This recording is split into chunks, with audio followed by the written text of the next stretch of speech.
Hey everybody, it's Mike with the Game Tower. We're back live. No one's online right now because I need to share this. So let's get to sharing it.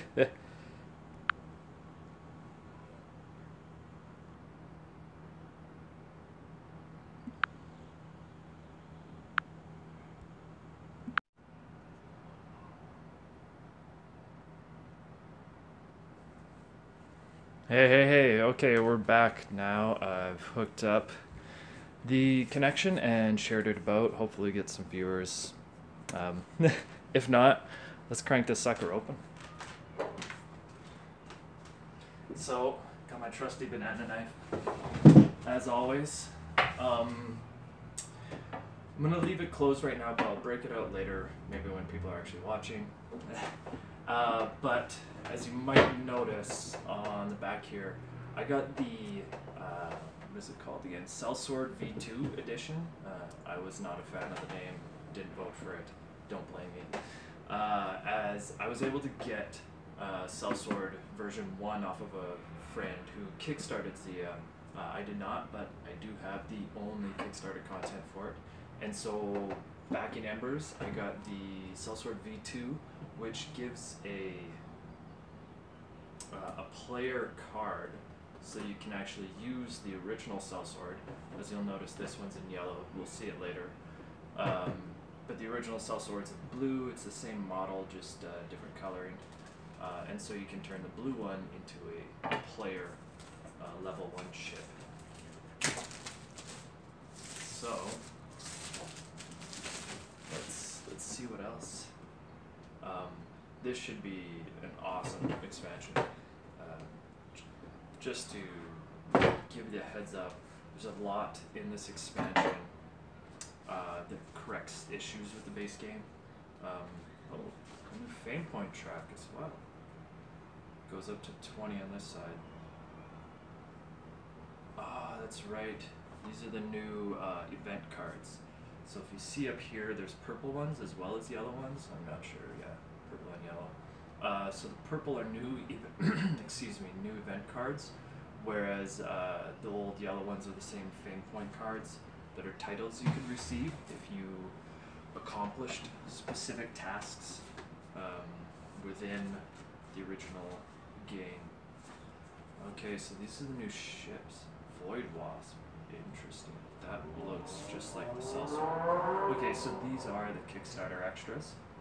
So this is the V2 Sellsword. They called it the Void Wasp, which is good that they gave it some originality. And this is for the original Sellsword. So this is Exodus. Oh, and it's a level 2 ship. Oh, that's interesting.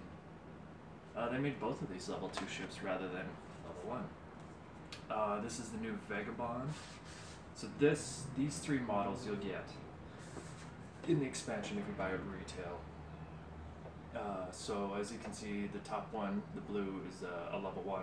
The bottom green is a level 2, and the purple is the level 3. So being able to compare them offhand is not really that easy. This Carriac looks like it'd be interesting, but actually it'd be really interesting. The reason why this would be really interesting is it's hard to get the largest missile into a ship, but with this design you have a nice straight column there for 5 long missile, or even a 4 long, and then you got 3 these Tetris T-shapes. This is one of the reasons why I love Zia so much, is the Tetrising in your equipment, which you'll get to see some of the new outfits and upgrades. So we're getting more tiles. Let's see, the brink. These are some interesting anomalies. But these tiles are what I'm really excited for.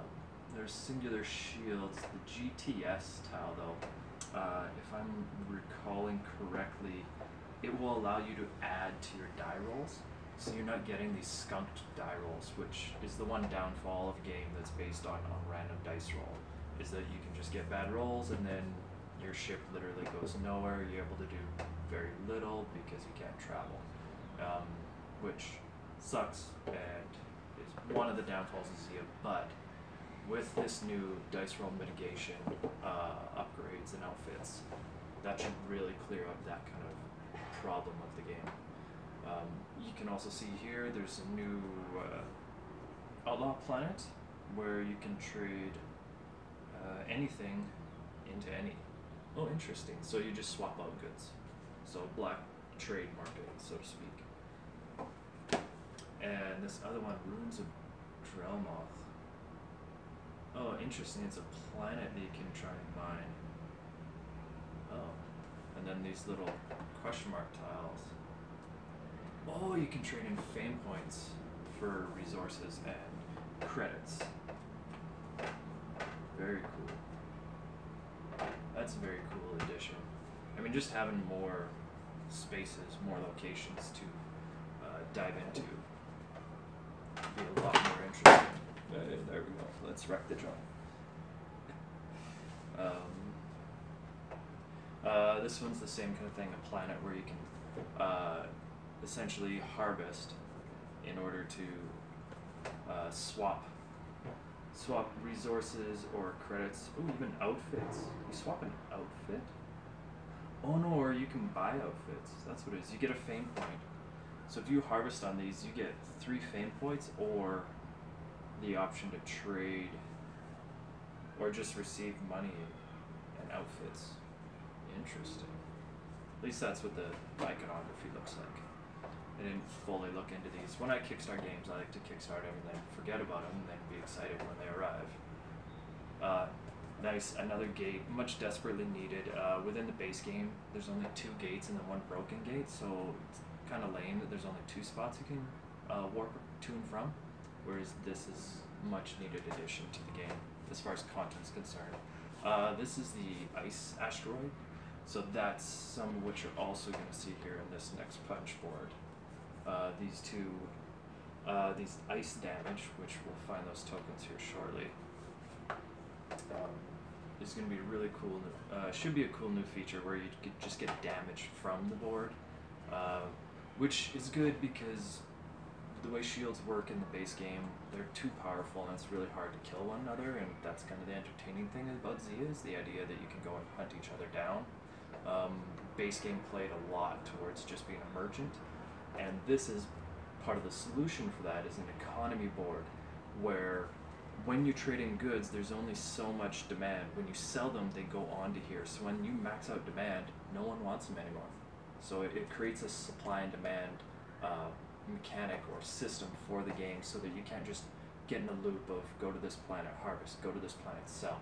And then you just go back and forth and, oh hey, I suddenly have a ton of fame points and a ton of credits, so I buy the next ship, I get more fame points, and then it cascades from there. So the economy board, great upgrade. Here is Rikishi, I believe, and that is the new comet, which is the new mini in here that I will give you guys the up close and personal on. More single credits. This is some of the best credit money out there. The nice unique triangular shape stands out. It has the futuristic kind of space sci-fi feel that is Zia's theme, which really stands out well. Okay, some more of the cards. These are the event cards that you're going to see, as I mentioned on the fame track. These are the event cards you can or have to interact with. Let's see. Immediately when this card is drawn, roll a d20. 1 to 10, all neutral planets are now considered outlaw. Ooh, 11 to 20, all neutral planets are now considered lawful. That is a really cool event. So let's get it up close here, see if we can get this to zoom in. And of course, there we go. Yeah, really cool that neutral planets would no longer be neutral. And this card does not leave play. Whoa. So that permanently changes the scope of the game and whether or not you're an outlaw, which in the middle of the game, if you're an outlaw, it would that would heavily screw you over. Which that's a very interesting event card. But as you can see, most games you'll play won't be that many points. A 20-point game is like a 3 to 4 hour game, depending if everyone knows. Typically I find myself playing like a 5 to 7 point game, for the sake of you get through the first ship and then you actually get to play your second ship a little bit. Kind of 10's probably more common, but I say it takes about an hour to play every 5 points, and that's why, yeah, this is 3 to 4 hours. The other one flaw of Zia is the more players, the more it slows down, and the way more massive amount more downtime occurs. Whoa, there's 3. Nice. Alright, so let's get these suckers on their standees.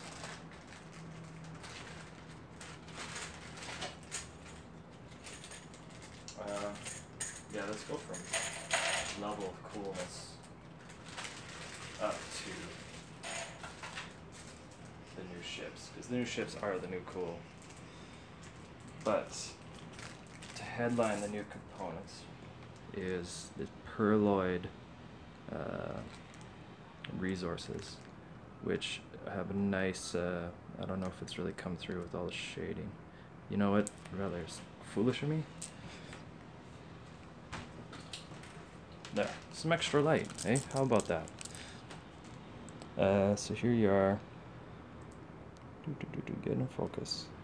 But yeah, so these are the Perloid cubes. They actually have a pearlescence to them. And yeah, you can see it a bit better there. But they're much better joy to behold when they're up close. I don't know if I could get it to... Oh, there we go. That's a good shot. And done. And then, as I mentioned earlier, we have the ice damage. So, much like the original damage from combat, ice damage are these plastic oblong crystals. But these are a blue, come on, there you go, blue translucent, which is slightly, it's not that deep of a color, there's not a strong hue to it, so it creates a nice nice sheen that's not overly colorful. And now,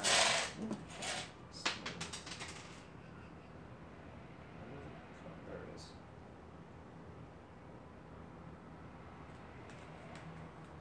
And now we have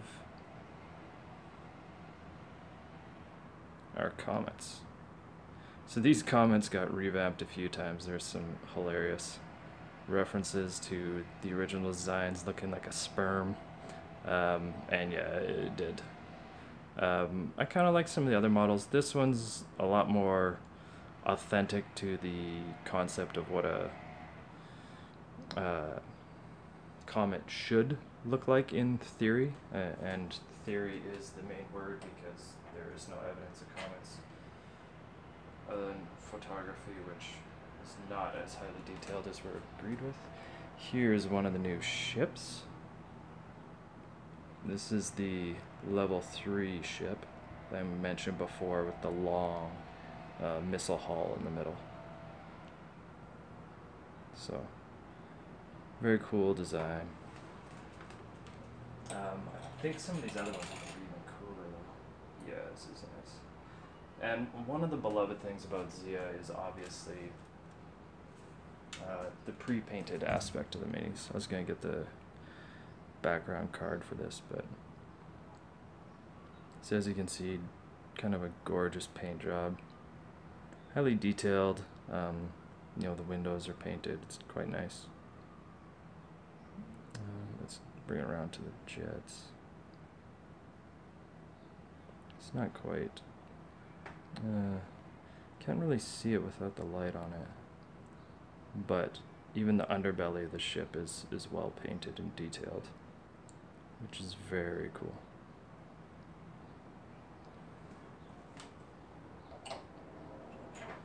And of course, the Kickstarter only from this Kickstarter campaign. Here's Sellsword V2. Once again, I still despise the name. But yeah, very cool. I like that they did put pinstriping on it to make it stand out from the original.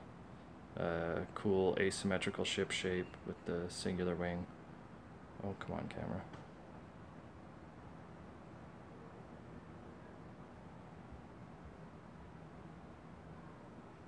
There we go.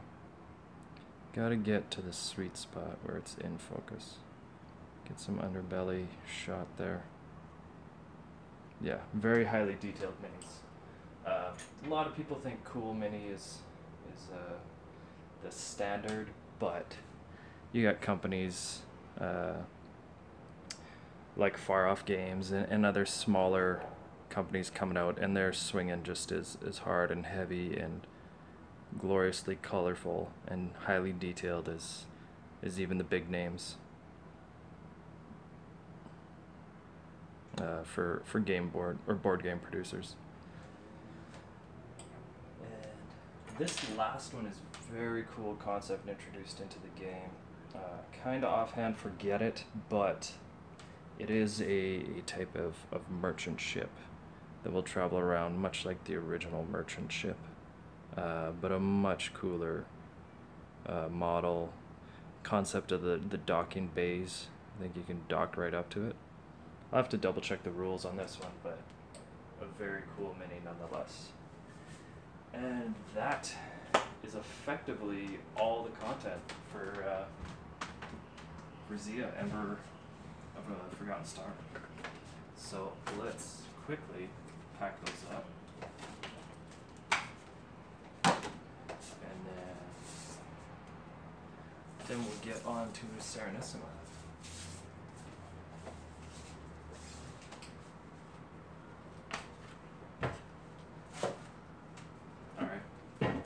So the reason why I'm comboing Serenissima and Zia together is because Serenissima is the first in what I would say is a trio of the same game repeated. And the reason why I say that is because Serenissima came out as a, sorry, just picking up a cube, came out as a ship exploration and, you know, ability to transfer goods to different locations where you can sell them off, and also the ability to attack one another. So this similar open exploration ability to combat as well as be merchants. So Serenissima was the first one to do it. Merchants and Marauders is probably the most common of the trio, with Zia being the latest and greatest of these three sort of open sandbox pirate slash merchant games. I don't know. It's sort of an RPG, but there's not as much thematic role playing other than the decisions you make or how you decide to be. In Zia you get a lot more RPG because you can become lawful or unlawful by obtaining a bounty. But Serenissima is one that is well rated. It is a good game. It does play a little long from what I've heard, but it is essentially the same style of game, just previous generations and previous generations or iterations of board games.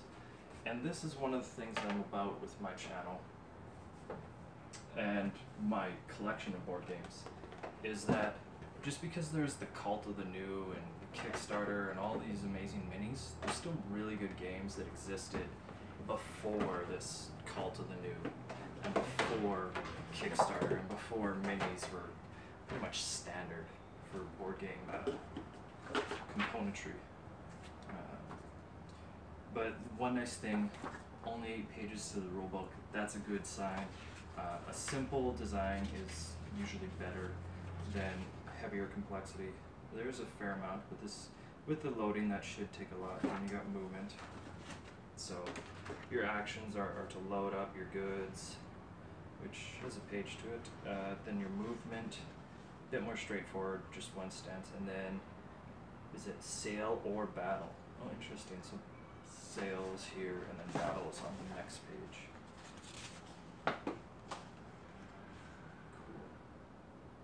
And obviously battle's a lot longer to explain, which makes sense. Selling should be straightforward. But let's get to the components. So obviously, like most older games, cardboard credits, money, or coins. And I'm not sure what those are.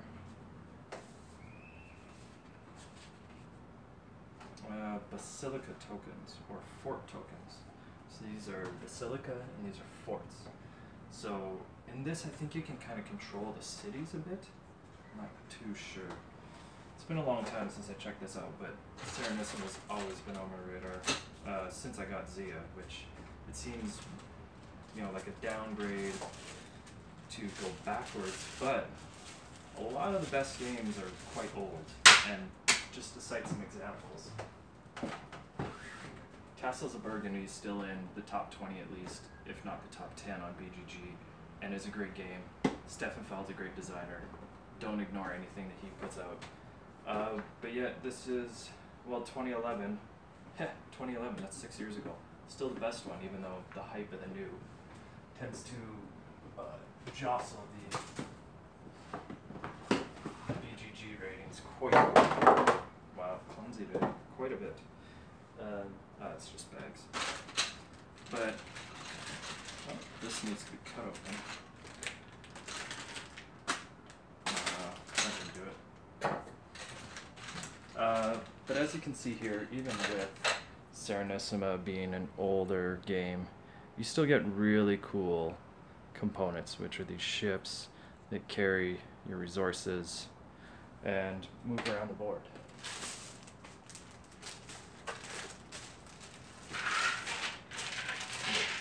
There you go. There you go. So even for an older game, Serenissima I think is 2002. You can correct me if I'm wrong. You still get nice components with functionality rather than just window dressing. Original dies that just are dice. I always mess up the plural form on that one. But original dice have, what is it, 50-50 chance of rolling, I would presume, a hit with the skull bones. And then, oh yeah, here we go. Each of the cities has a card representing what their values are. Extra bags even, which is surprising for an older game. Let's see. Yeah, that is Serenissima, really, for the most part. Let's see. 2012. Oh yeah, so 2012, not 2002. But yeah, Usari is also one of my favorites as far as production companies are concerned. They do a lot more Euro-esque type games that involve more thought, less randomness. I don't think Serenissima is going to be a good example of that, but here you go. A retro look at what is now a modern concept. And that is Serenissima and Zia, Embers of a Fallen Star. And hopefully you guys can get your copies to the table. Peace.